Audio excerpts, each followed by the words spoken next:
I knew that wasn't for me. Welcome, everybody, to Books and Books. Thank you so much for joining us this evening. We appreciate you being here. Over the last 42 years in business, we've done about 18,000 events like this. So without your continued support and participation, we couldn't do it, so we really appreciate it. Hope you join us for the next 18,000. If you go to our website, booksandbooks.com, it'll give you a place to sign up for email. Give us your email address there. We'll send you an email every 15 to 20 seconds or so about everything that goes on in all the shops. We have a store in Bal Harbor. We have a store in Coconut Grove. But tonight we're very happy to have with us Lenore Zann and A Rogue's Tale, a memoir. And I'm going to turn it over to Paul Florez-Taylor, who's going to do the introduction, and then be seated here for the panel discussion. So let's give him another round of applause. Thank you.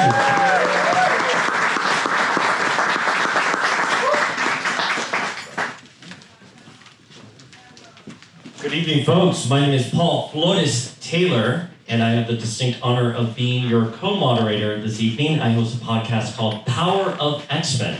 Yes. And my name is Darryl Minguido. I am the president of Shelf Club Book Club, and I'm really thankful for everyone that came out.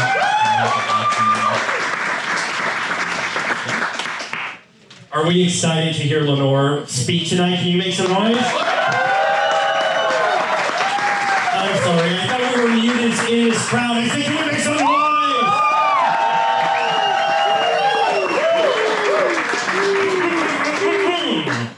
She is a mutant icon, a trailblazer in Canadian politics, but she is most known for her unforgettable voice as Rogue from Xmen, the animated series, and Xmen 97. She has inspired an entire generation with her authenticity, her power, and her voice. And tonight she's going to be reading from her memoir, A Rogue's Tale, which has debuted to critical acclaim. Please welcome the voice of Rogue herself, Lenore Zann.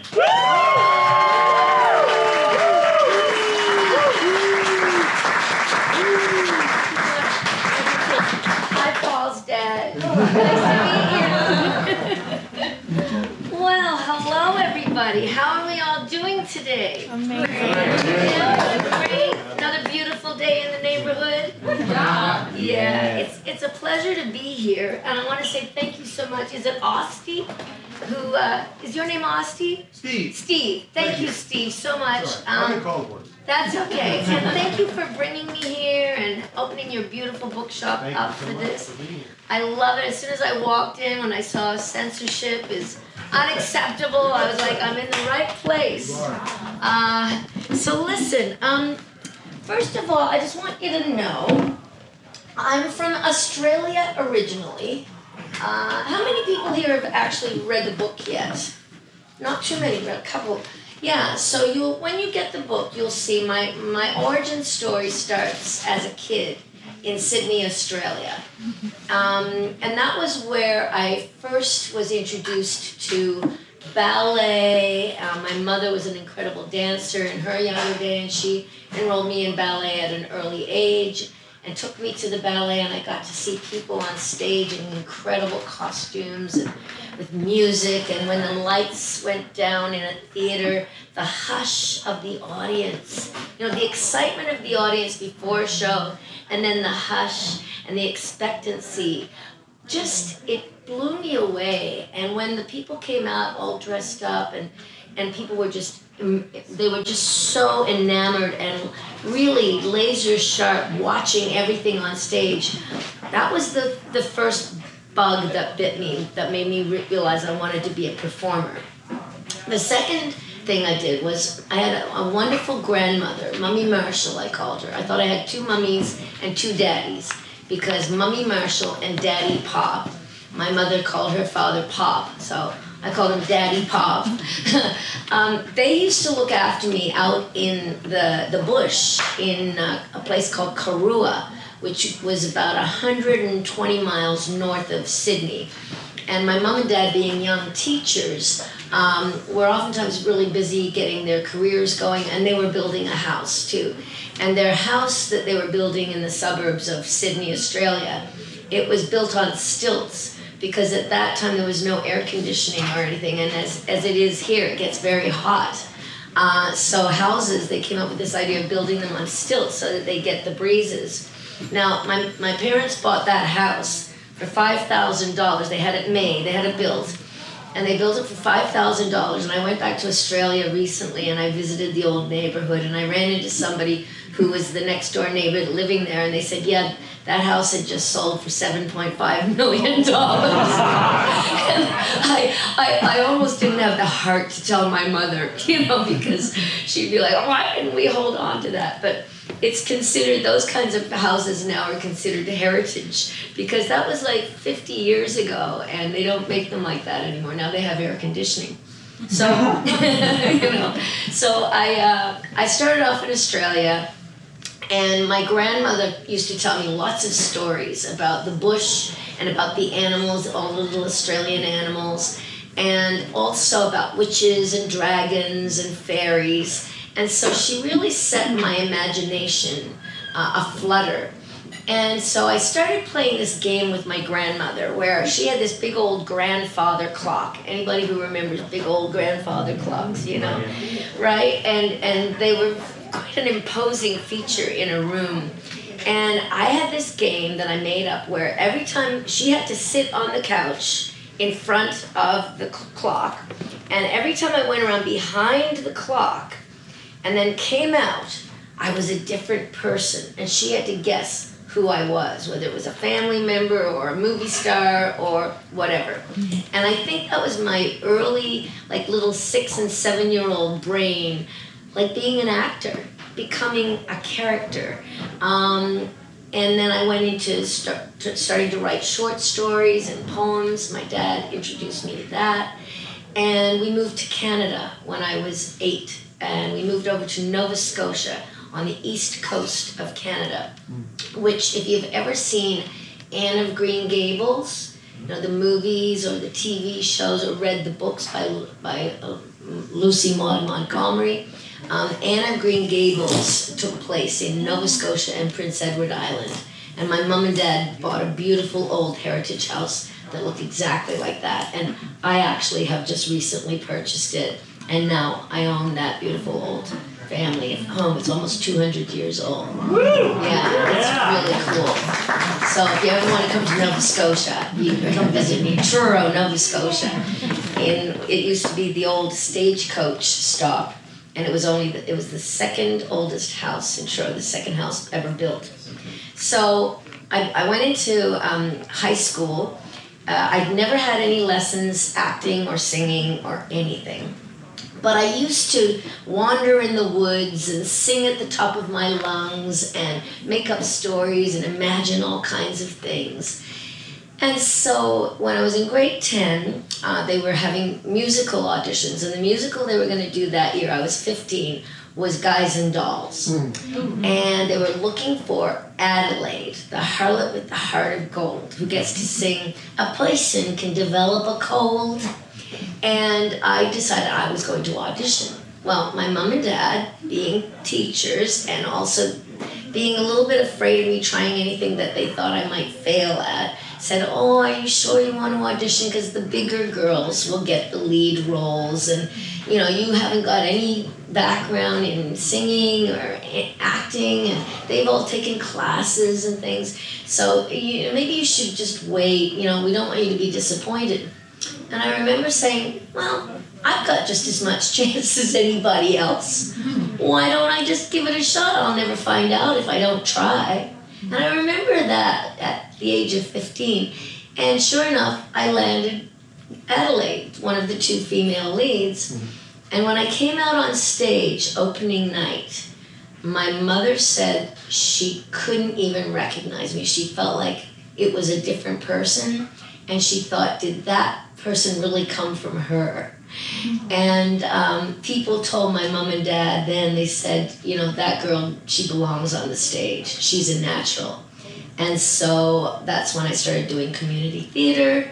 And then I auditioned for the professional theater company in the local city, the capital city of Halifax. If you've ever heard of Halifax, Nova Scotia, that theater's called Neptune Theater. And I got hired on the spot for that, to play small roles. I was 17 when I got my Actors Equity card, so I became a professional at 17.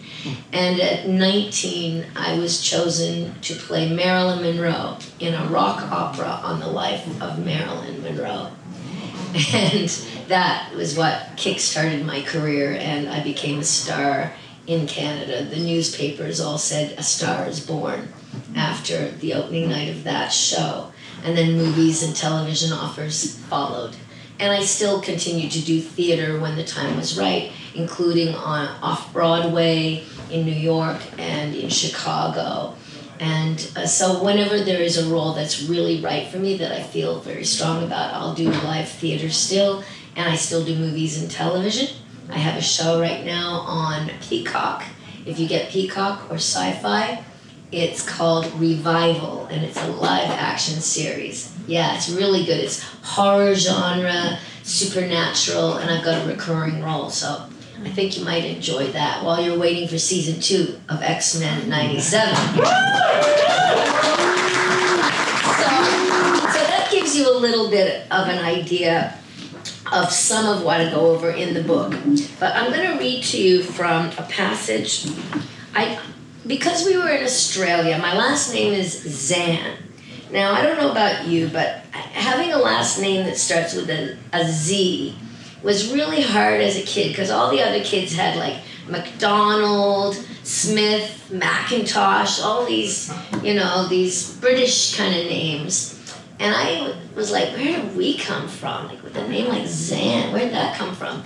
And the family they didn't really know. All they knew was my dad's grandfather said we came from an island in the Adriatic, and that we were kings of the island. Now, of course, we probably made that part up.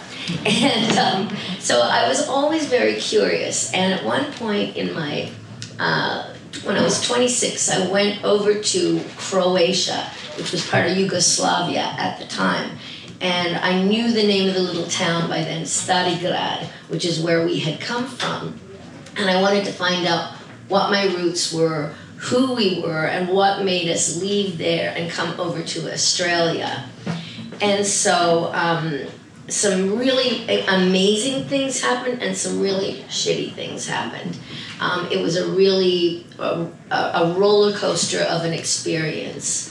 And after one particularly terrible thing that happened to me, I found myself wandering bleary-eyed in a little town called Split, which is where you go to if you're going to take the ferries over to the islands.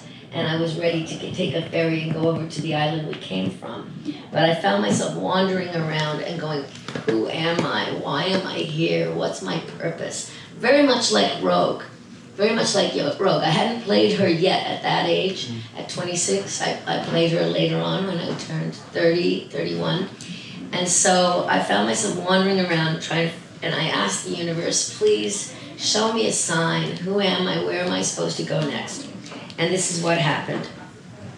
So when my body finally came to a halt by itself, I looked up to see that I was standing in front of a large, stately, yellow building.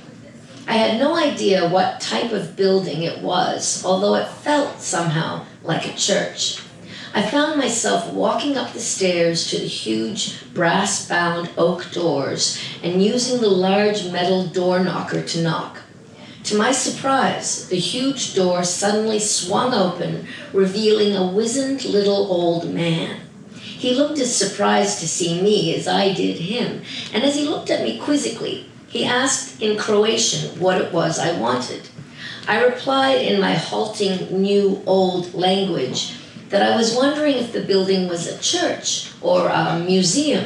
He shook his head, saying, "No, ne, ovo que gazalista." No, this is a theater. My heart skipped a beat, and my eyes must have shown my delight as I replied excitedly, "Okay, I am from Canada, and I am an actress in the theater. Ja sam glumica and kazalist." "Ah, predivno," came the response from the little man. Come. Wonderful, come in. I will give you a tour. You are welcome here. This is your home. And with that, he ushered me inside, taking my arm and guided me through the dark corridors and back ways, up a staircase and through a tunnel into what felt like a wide open space. But since it was pitch black, I couldn't see a thing and simply went on my trust and gut feeling that this little man meant no harm and was on my side, and that we were members somehow of the same tribe. At this point, he told me to stand still and not to move, that he'd be back in a moment. I stood stock still until suddenly there was light. The whole place lit up, and I saw that I was standing center stage in the most beautiful old theater one could imagine, with crystal candelabras and hand-painted cherubs, Grecian nymphs and satyrs frolicking along the walls and the ceiling in a rural country setting, and the red velvet seats with damask curtains throughout, tinted with gold, were a sublime touch. Oh, how the audiences must enjoy coming here, I thought. And suddenly, as tears sprang unbidden to my eyes and fell down my cheeks for the second time that day, I realized something profound. It didn't matter what country I was in or what language was being spoken. Once on stage, I knew exactly who I was and where I belonged. Now I saw clearly that the theater felt like a church to me. As I stood center stage, bathed in light, looking out over the vast empty theater, my mind began flashing through all of the roles I'd performed, and suddenly it seemed as if the seats were full. I pictured audiences throughout the ages as I realized that the theater is indeed a sacred space, an altar where visions are created and shared, where priestesses like the Oracle of Delphi once recited incantations and prayers to the gods, and before that, where shamans led community members in dance and song, sharing stories about everything from a successful hunt to births and deaths to the creation of the universe and everything in it. I saw that we actors weave our spells to make an audience forget their cares and woes for a time, lifting their minds and spirits with the magical rhythm and repetition of words. Words that, with the right tone and intention, become spells. Using the entwined energies of actor and audience, growing and pulsating, ecstatic like lovers in a warm summer rain, we drive our audience on through despair and hopelessness and grief to relief, acceptance, and joy, lifting them to a climax and then catharsis, before leading them back firmly, inexorably, to inhabit their own bodies once more, until, surprised, they find themselves back in the theater and realize they've been on a journey and that they are not alone. We have so much more in common with others than we think. We all feel similar emotions, and the theater is the place where we are shown the mirror to remind us of our shared humanity. Audiences can feel the energy connecting them not only to the performers on stage, but to their fellow audience members. It's the same feeling as when a crowd oohs and ahs together watching fireworks or a sports game or some daring, death-defying feat. Everything that happens in our lives and in the countless generations of our ancestors' lives has led to this place and time, this very moment.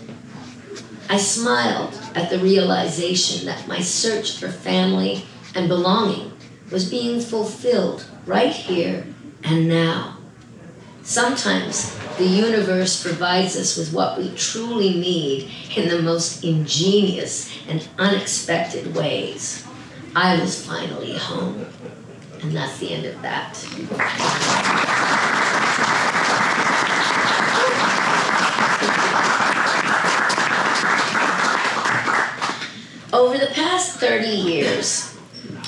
X-Men, the animated series, has become one of the top 2 animated series of all time, and has laid the foundation for Marvel's multi-billion-dollar mutant franchise globally. It's hard to believe now, but in the beginning, when Larry Houston, our original director of X-Men the Animated Series, first shopped around his idea for the show, none of the studios in Hollywood wanted to make it. Larry says now, they just didn't think a show about superheroes could be successful. Boy, were they wrong. And it took a woman to make it happen.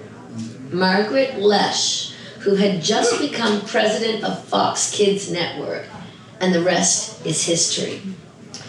I believe the series endures because of the universal themes and storylines, and the fact that we never talked down to kids. We wanted to bring them up to our level.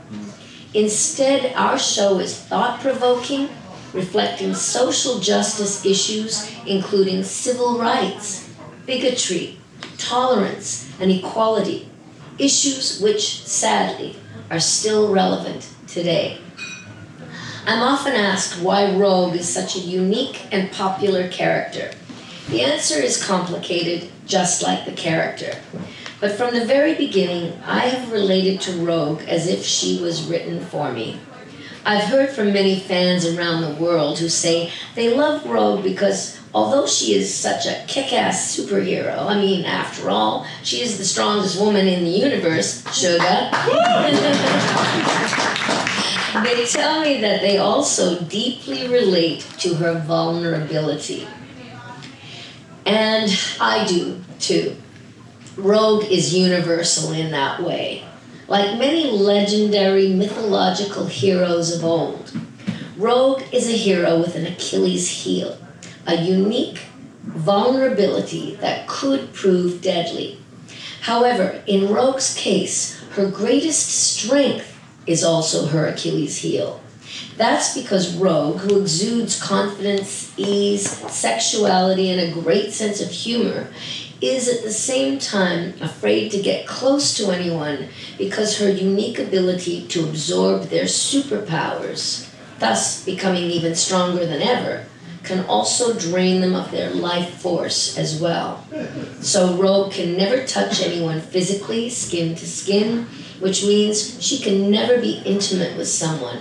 She can never allow herself to fall in love because, from past experience, if she was to let her emotions get the best of her, she could cause them serious injury, even death.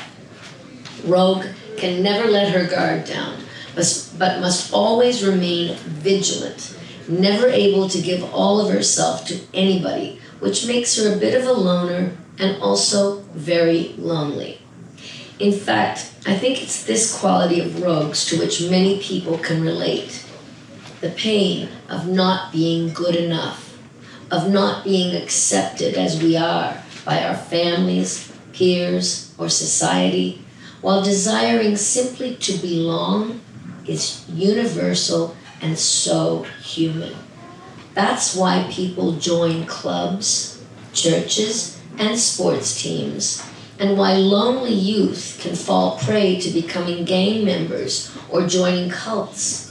In all of these cases, the human need to belong to a tribe or community is very strong.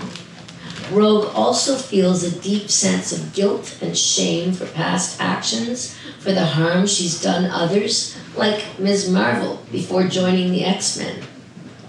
And it's something else that Rogue and I have in common. As somebody who's a sober alcoholic, now 29 years sober, I understand. Thank you. So, guilt and shame, left untreated, can become toxic, turning into self-loathing, which can in turn be extremely destructive if we are unable or unwilling to face our own demons. Some people will act it out and project their toxic shame and fear on others, while some turn it inwards, choosing the path of self-destruction, which can manifest as unhealthy, compulsive behavior or addiction, including extreme risk-taking. Until we do the hard work of peeling back the multiple skins of our own onion to learn what makes us angry, afraid, and ultimately deeply sad, we cannot reach a place where we can even attempt to forgive those who have hurt us. But once we reach that place of forgiveness, we must be willing to forgive ourselves. And that, my friends, is sometimes ultimately the hardest thing to do. Yet this is the path we must take if we are to finally learn to love and accept ourselves as we are. Both Rogue and I ultimately managed to face our own demons to find healing. Although let's be clear, the pilot light is always on. It's an ongoing process. You know, when Xmen fans from around the world tell me that they hear my voice in their heads as Rogue when they read the comics, and that my portrayal of this character and our show changed their lives, helping them through tough times as kids by giving them hope, I am overwhelmed. It brings tears to my eyes that something I'm part of could have such a profound effect on so many. If only I'd known back in the 90s what a tremendous impact we were having on kids around the world, I wonder if I would have made different choices. I wonder if our colleague Norm Spencer, the original voice of Cyclops, would be alive today had he known of the outpouring of love for our series. However, life is what happens while we're busy making other plans. And the trick to finding and holding on to joy and serenity is to accept what is, not what might have or could have been. And that's the end of that little part. Thank you. I'm going to give you another interesting little tidbit towards the end of the book. A lot of people don't realize this, but I mean, I was an actor for most of my adult life, from when I was 17.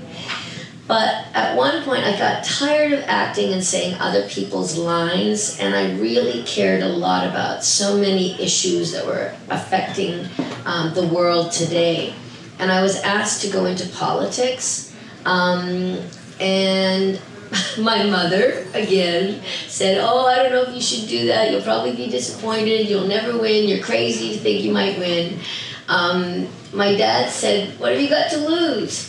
And so I said, "Yeah, what have I got to lose? I mean, I'll either win or I won't win." It's like a big audition. It's like you'll get the part or you won't. And, well, here's what I wrote. So, I was in New York doing an audition for the day that the NDP, that's the New Democratic Party of Nova Scotia, my home province, the day that they announced that I would be running for them in the upcoming provincial election. And provincial is like your state elections. So I was running to be Congresswoman in Canada. But no sooner had it been announced that I was running than the party also called me to say that one of the opposition parties had sent a picture of me from some show that I'd done to the CBC television's evening news. The problem was, they said, it was a topless photo. "Which one?" was my response. "You mean there's more than one?" they said. "Well, yes, of course," I said. "I'm an actor. I've done a number of nude scenes in the course of my career. I told you that when you signed me up." So they very likely had a field day trying to decide which one to use. Well, it turned out that they used a screenshot from a shower scene that I had appeared in for a TV show, an American show called The L Word. Anybody hear that? Right. And why would they use that, I wondered? Could it be because that particular series was about lesbians, hence the title? So were they counting on stirring up some homophobia in the constituency I was running for, which happened to be called Truro Bible Hill? In any case, the attempt to cut me down before I'd even had a chance to get my campaign going backfired beautifully. The day after the story broke on CBC, more news outlets descended upon Truro, my hometown, and Bible Hill, with cameramen chasing down every little old lady they could find and asking them, "What do you think about this woman running for office in your community?" And I have never been so proud of my hometown, because each and every person asked said the same thing. "What are you talking about? This is the 21st century. She's an actress. That's her job. Get over it." God bless every one of them. That was my introduction to politics in 2009, a baptism by fire. But when, against all the odds, I won the election with a huge majority of votes, the media dubbed it a Zann slide. The win was extra sweet. I ended up winning 4 consecutive terms in office as an elected representative for 2 different levels of government. First, thank you so much. Thank you. So first, as a provincial or state member of the Legislative Assembly of Nova Scotia from 2009 to 2019, and then federally I ran as a Member of Parliament, MP, for Cumberland Colchester, and that was my 4th term in office, working with Prime Minister Trudeau. Anyone who thinks being a politician is easy has absolutely no idea of the work it entails. And you would imagine that in this day and age, being a female politician should be accepted without question, wouldn't you? Well, exactly. I can assure you from personal experience that when a woman attains any kind of political power, the misogynists and bigots come out of the woodwork, attacking and criticizing everything from our hair to our weight to whether we have a right to make our own opinions known. I kid you not. Female politicians also receive more hate mail and threats, including death threats, than our male counterparts. It's truly shocking. There's so much more to tell about the time when rogue goes to Parliament. But that, my friends, is a tale to be told another day.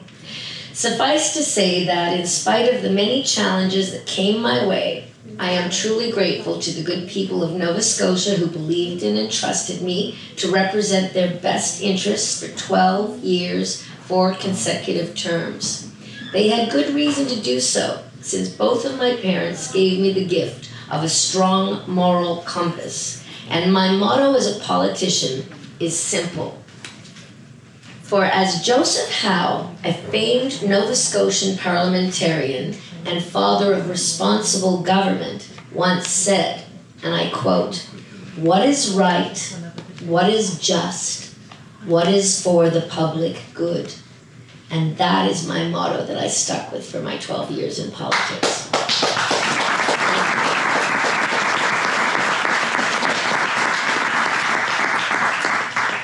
These days, however, it seems like the whole world has gone crazy. Wars are raging all around the world, leaving thousands dead and millions suffering and displaced. Famine and pestilence taking even more innocent lives, and the worst global pandemic in hundreds of years killed millions. Book banning has once again become a common occurrence.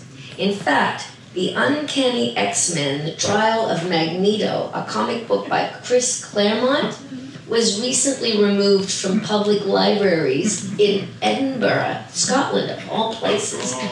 A beautiful cultural city that hosts the Edinburgh Fringe Theatre Festival. Unbelievable. Laws are also being enacted daily in a twisted attempt to prevent the teaching or even discussion of sex education and the history of racism in classrooms, libraries, and school counselors' offices, with a rolling back of human rights, including LGBTQ2SI+, and women's reproductive rights. Bigoted attacks on LGBTQ communities, and people of Jewish and Muslim faiths have been climbing around the world. George Orwell was clearly prescient when he wrote his famous books 1984 and Animal Farm, each of which could describe some of the ridiculous political maneuverings evident today. And if you haven't read those books, I highly recommend of government by volunteering for your candidate who has the same compassionate, inclusive values as your own. Because believe me, the other side are doing that. It's why these horrendous backward laws are being enacted. And for God's sake, get out and vote. Don't believe the people who say your vote doesn't count. It does. Take it from me. Progressive politicians need every vote we can get. And we need them in order to defeat those who would take our civil rights away. Don't let them. I've got one last little piece here. Yes. At the end of the day, my message is simple. The phoenix always rises reborn from its own ashes. So don't give up, even when the task ahead seems impossible, or life has just thrown you a curveball that has brought you to your knees. When you feel like you've hit the wall, or you're free-falling, or you've reached an impasse, or you just can't read one more news story or scroll through another TikTok video because it's making you so sad and so angry. When you hit that place and you don't know where to go, try to cultivate a feeling of faith versus fear and wait. There is always something beyond that bend or around this corner or over the next hill that you can't yet see.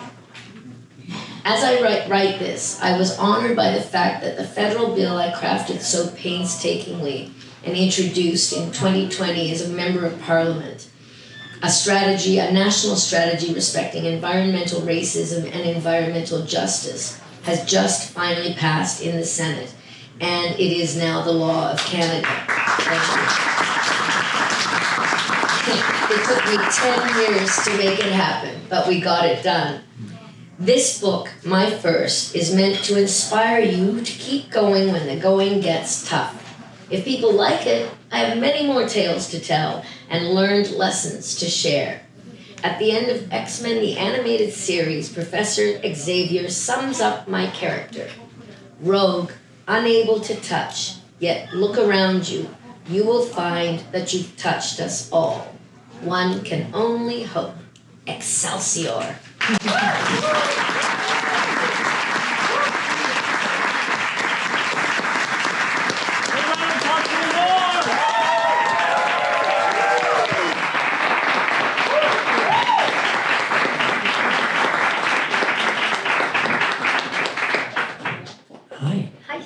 How are you doing? I'm doing good. Thank you for being such a great audience. I really appreciate it. Was she a great reader? Great author. The audiobook's coming out, too. What? No, I'm not going to tell them. You tell them. There will be an audiobook coming out, You recorded it? Yes. I just finished recording it in Toronto. So I don't know when it'll be out. Probably in the fall or by Christmas anyway. So, Lenore, thank you. You were talking about the Xmen, and I'm one of the kids that had the fortunate opportunity to watch the show as it was happening live. Mm-hmm. And, you know, as a kid, I kept thinking to myself, I just need to get to Xavier's school, right? Because the idea for a kid to think that there's a school out there waiting for them to celebrate who they are, and they're not only going to find a family, but they're going to be part of a larger team, was so profound. And I feel like I've arrived. However, now you're coming here to Miami. Yes. And I want to know, how do you like Miami? I love it. You know, it's my first time here in Miami. I love it. Yeah. Miami, I think we can do better than that. Come on, cafecito. We're gonna give her some pupino later. A dear friend of mine who was in the same high school that I went to, who was in the band with me. I played trumpet in the band before I found out that I could sing and act and all that stuff. But he played trombone. And his name was Phil Gray. And he came here after school, after he finished, and he got a job right away with an amazing band performing here. And they traveled all around the world. So he has always told me how vibrant Miami is. And he said, Lenore, you know, you're going to eat it up and they're going to eat you up. So you got to get there. So here I am, thanks to Paul. And Darryl. So I want to touch upon what you talked about with book bans. So with my book club, Shelf Club Book Club, we really want to elevate the voices that are trying to be silenced. And you mentioned in your book club in your book that you used to read to your dad towards the end of his life. So I know that reading is important to you. What are your thoughts about the current climate for book censorship and for authors that are afraid to publish books that may be censored? What would you say to them?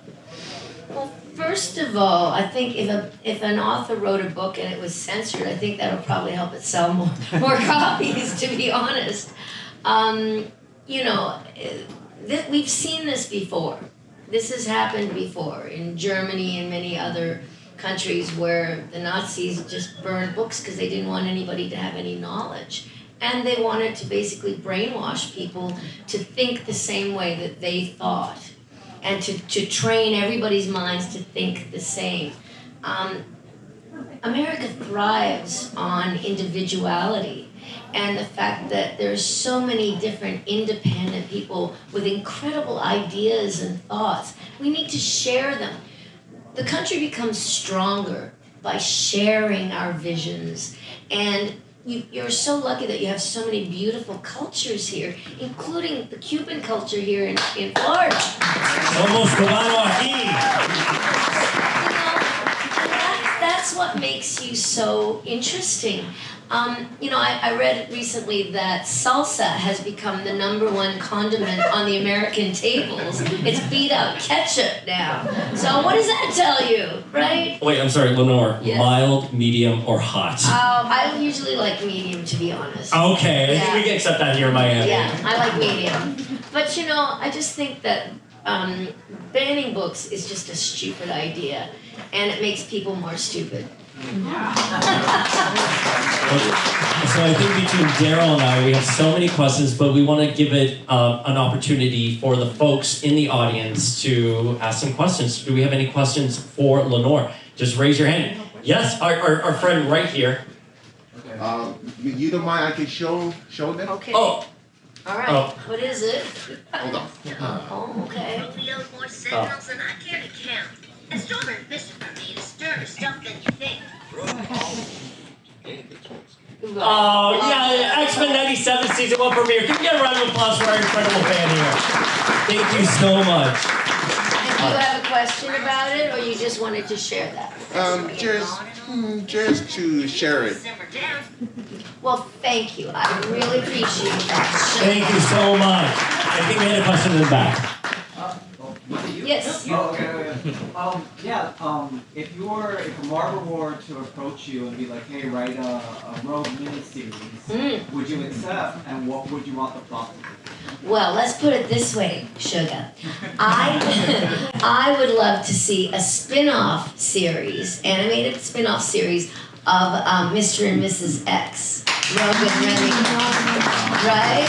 I think there are so many Romy fans now. Romy, right? Like Bennifer. So it's Rogue and Remy. They just love us together. And so I think that would be really cool to have a spin-off series of Rogue and Remy and their adventures. I don't know. I see someone with a Magneto shirt in the front row. Okay. Magneto was right. His name is Gambit. Remember it. Remember, yes, exactly. Yes? So, after doing X-Men 97, what was it like watching the Fox X-Men films and seeing that version of Rogue, the Anna one? Well, you know, it was X-Men the Animated Series is the one we did first. X-Men 97 is the one that just came out. Well, you So know, you mean- the original '90s X-Men? That's what I mean. Right. So, I mean, after we did ours, there was one that came out called X-Men Evolution. I didn't see that. And I wasn't asked to audition for it either. Unfortunately, I would have done it in a heartbeat, but nobody approached me. And then they did one, Wolverine and Wolverine and the X-Men. X-Men. I wasn't asked to audition for that one either, so I haven't seen that one. The movies, I watched the first movie, but I felt that they really changed Rogue's character and made her like Jubilee.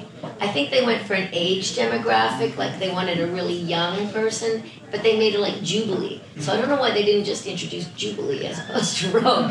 Because even her relationship with Wolverine, that's the relationship that Jubilee has with Wolverine. And she didn't have her powers, and she didn't have a southern accent, and I was disappointed. It wasn't the actress's fault, it was just the way it was written. I didn't really like it.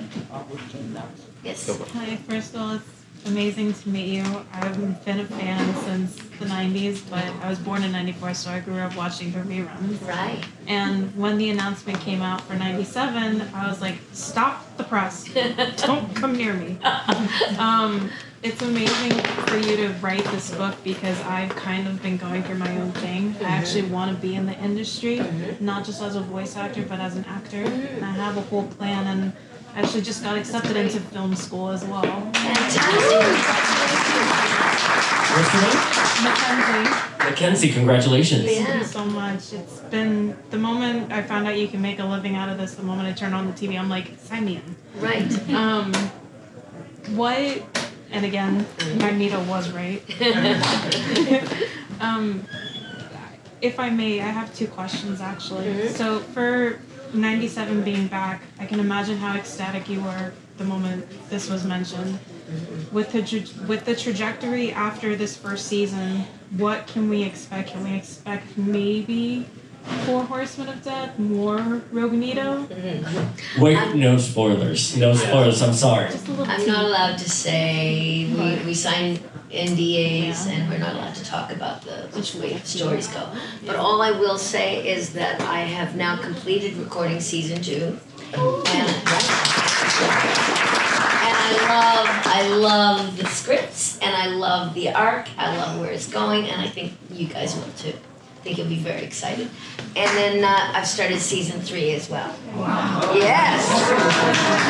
Hold on to your hats. And that's all she can say, so no more questions on what's to come in X-Men 97. What was your second question? My second question is, how can someone like me who is now possibly starting film school and post-film school graduation, what trajectory would you recommend best for someone trying to break in there? Well, if you're going to go to film school, which is great, I would say learn how to make and create content.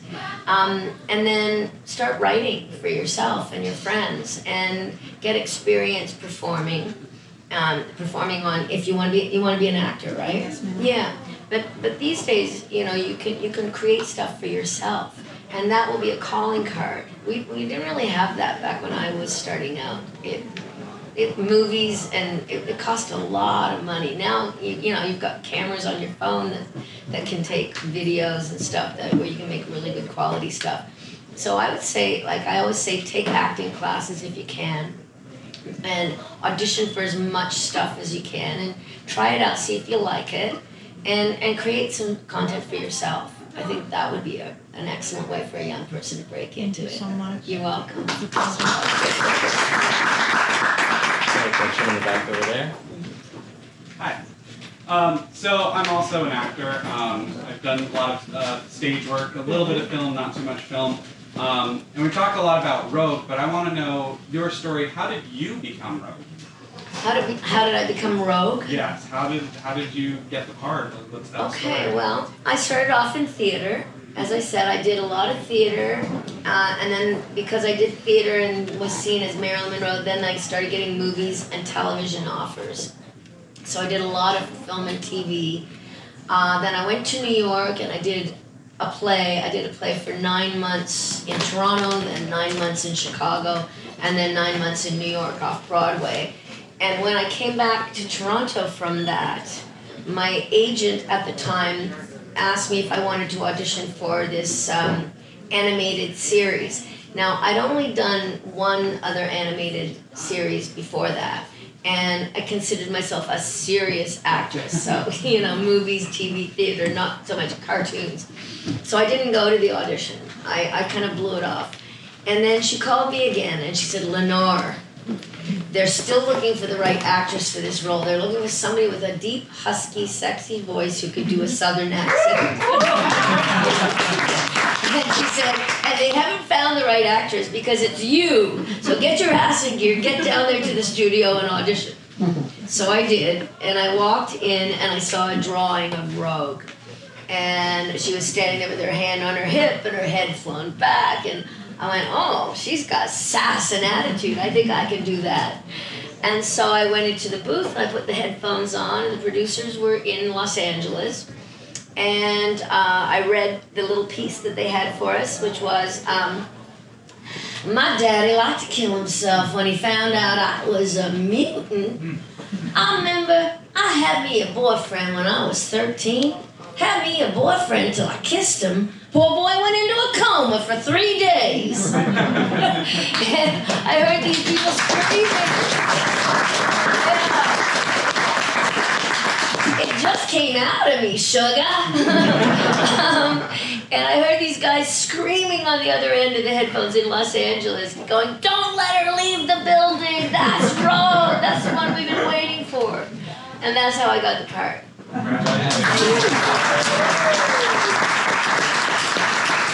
Question in the back. Lenore, thank you so much for that lovely reading. It was beautiful. Thank you. How did you find the transition from actor to author? Well, I had written short stories and poems when I was younger. And when I went into politics, I wrote all my own speeches. And I had really enjoyed the process. And I would write and rewrite and edit and re-edit. I was writing right up until I got up to give the speech. And a lot of my colleagues would kind of joke about, oh, there's Lenore, she's still writing, she's still crossing things out. I wouldn't be able to read that. It was all like chicken scratching. But I would go from one to another to another, and then but I would perform and I would do the speech. And so I really enjoyed that. And so a number of people said, Lenore, you got to write a book. You got to write your story because you've lived at least 10 lives in one. But I never had the time. I was too busy living it. Until at the end of the 12 years in politics, suddenly Disney came calling. And they headhunted me. They found me down in Truro, Nova Scotia. And they said, would you please come back and portray Rogue again for a whole new generation of young kids. And I went, you had me at hello, Sugah. That was when I realized, okay, now I'm going to write the book. Because I had a nice ending for it, too. Like, after all of the struggle and the trying to find yourself and everything, and then it's like you come back to that. So it kind of gave me the beginning, middle, and end that I needed. And then I started going to Comic-Cons. I was invited to meet all the fans. And every time I got on a plane, I would write. And funnily enough, I don't type. I don't know how to type. I never picked that up. So I wrote the whole thing on my phone, on my iPhone, with my thumb. Yeah, in the notes section, the notes? I wrote it on there. Yeah. But, every time I got on a plane, I would go in the zone. And so when I flew over to Australia to do 2 Comic-Cons there and see my family and everything after so many years, I wrote 4 chapters on the way to Australia, 16-hour flight from LA to Sydney, 4 chapters on the way there and 4 chapters on the way back. And so that's how I did it. So if anybody is interested in writing, I suggest do it on a plane. I believe I have a question from the gentleman in the front. So, Lenore. Yes. I hear you're going to be attending Tampa Bay Comic-Con in a few days. That's right, I am. Any hints for people who are going to be attending about what they can expect from you? Well, I just finished a 5-day Comic-Con in San Diego, was, it was like, oh my gosh, now that is a marathon. They put you through the gauntlet for that one. So I think 3 days in Tampa will be just lovely. I can't wait to meet the fans there. I think I'm going to be the only X-Men there this time. I love beach communities, so I'm just really looking forward to getting there and meeting the fans. Yeah. Funny thing is, Jubilee was there last year. Yes, exactly. I think she went by herself last year too. Yeah. This time they get me. Thank you so much. I think we have a question in the back. Hello. Hello. Of your theater experience that you have had, what would you say? And I know it might have a variation of some sort, but what would you say would be your favorite gig that you did in theater? In theater? Yeah. The Marilyn Monroe thing, if you get my book and read it, the Marilyn Monroe experience was life-changing. But it wasn't necessarily a great experience because although I was the star of this new musical, an original musical, I was only 19. And as I talk about in the book, I got out there to Edmonton in Canada. My parents were over in Nova Scotia. I had a boyfriend at the time. He was there in Nova Scotia. And I got there, and the director, who was probably in his 60s, and his wife was pregnant upstairs in the same building, started coming on to me and sexually harassing me. Yeah, it was a nightmare. You'll have to read the book. Right. You have to read the book. But I overcame it, and I created a performance. and my performance that I gave got everybody jumping to their feet at the curtain, at the standing ovation when I walked out on stage, and the newspapers all said a star is born. But it was despite that guy. So that was, I have mixed feelings about it. But doing Unidentified Human Remains and the True Nature of Love was the name of the play that I did in Toronto, then Chicago, and then New York, and then we took it to Mexico City. And it was an amazing experience. And in that play, I had a love scene with a guy, a few love scenes with a guy, and I also had a love scene with a woman. And my character was very confused. And when we went to Mexico City, we went to El Gran Ciudad de Mexico, which is a big theater festival. And women came up to me after that and said, "Thank you so much. We've never seen two women kiss on stage before in Mexico City." So that was pretty amazing. Yeah, thank you. Darryl, do we have time for one more question before the signing? I think we have time for one more question. In the back. Oh, we have three. Okay, we will do you three. Yeah, so let's go 1, 2, 3. Okay, here's a funny one. All right. So if your rogue ever met Ryan Reynolds' Deadpool, any idea of what you'd say to him? Well, you're kind of cute for a creepy kind of fella. Now, are there any super fans in the audience who recognize where that line came from that I just said? Well, you're kind of cute for a creepy kind of fella. Is it Ray Earth? No. It's from the crossover when X-Men meets Spider-Man. And I say Spider-Man, put Peter Parker when he's dressed up as Spider-Man. Yes, you're kind of cute for a creepy kind of fella. And who knows, maybe we'll get to do some more crossovers with them because I hear there's a new Spider-Man that's going to be coming, a new animated Spider-Man. So, I hear that. But I don't know if we can do a crossover, but it would be nice. Who was our second question? Right there. Stand up. Okay, so first off, I'm kind of a big media buff, mainly in film. Yes. And also mainly horror stuff. Uh-huh.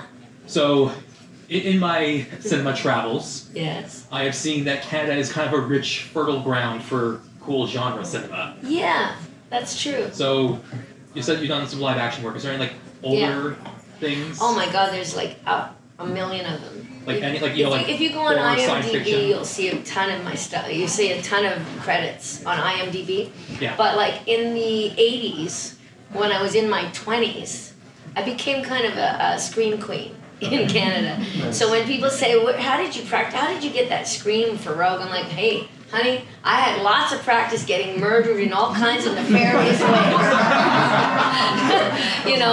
And when you're young and in your 20s and they're doing horror films, they always want you in your underwear, But I got murdered so many different ways. I got blown up by a phone.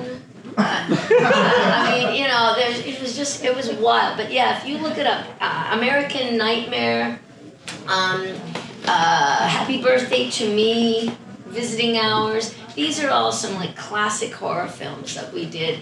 And back in those days, I used to call them tax write-offs for dentists. Because there was a thing where you could invest in making movies and you would get a tax write-off. And so a lot of these rich dentists and people were putting their money into these movies. And horror films, I don't know if people know this, but horror films are notoriously, they make their money back pretty fast. Horror films are pretty popular. So if you like horror films, check out Revival on Peacock. I think you'll like it. Was there one more in the back? One more. Yes, thank you so much for sharing your memoir with us, for the wonderful reading. Of course, we will all pick up a copy. Thank you. And I am so curious, what else are you reading? What am I reading? Yeah, in this beautiful room, well, I can't. I am just almost finished Circe. Circe. Like it. The one about, I love it. I love it. She's like she's demigoddess. Her father was Helios, the sun god, to a nymph. He was married to a nymph, and she was the very first witch in the gods and goddesses. She was known for being able to turn people into different animals. Actually, she was able to turn them into what they really were, and they would oftentimes come out as animals. But she was a really interesting god that I'd heard about, but I'd never read. So I love mythology, anything to do with the myths around the world. I love. You're welcome. Thank you guys for the questions. I'm gonna be selfish and ask one more question. So with, there's a lot of properties that are being brought back, for a reboot or recontinuation, like Buffy the Vampire Slayer, what you did last summer, Charm, in addition to the X-Men. So was there anything that made you question, should I come back to Rogue? Were you worried about the character? No. No. For me, it's like pulling on a pair of really fine, well-worn gloves. Okay. She just slips right in there and she just comes out, and I'm really happy to see her again. Yeah. Can we get another round of applause for Lenore Zann? So, folks, we're going to be doing a signing on the other side of the store. You can exit to the right through that curtain right there. Thank Books and Books. She will sign any memorabilia. However, you do need to buy a copy of the book, and she will sign whatever you guys have. So please see us on the other side. Line up through the right, those garnet curtains right there. Thank you all so much. Thank you. Thank you so much.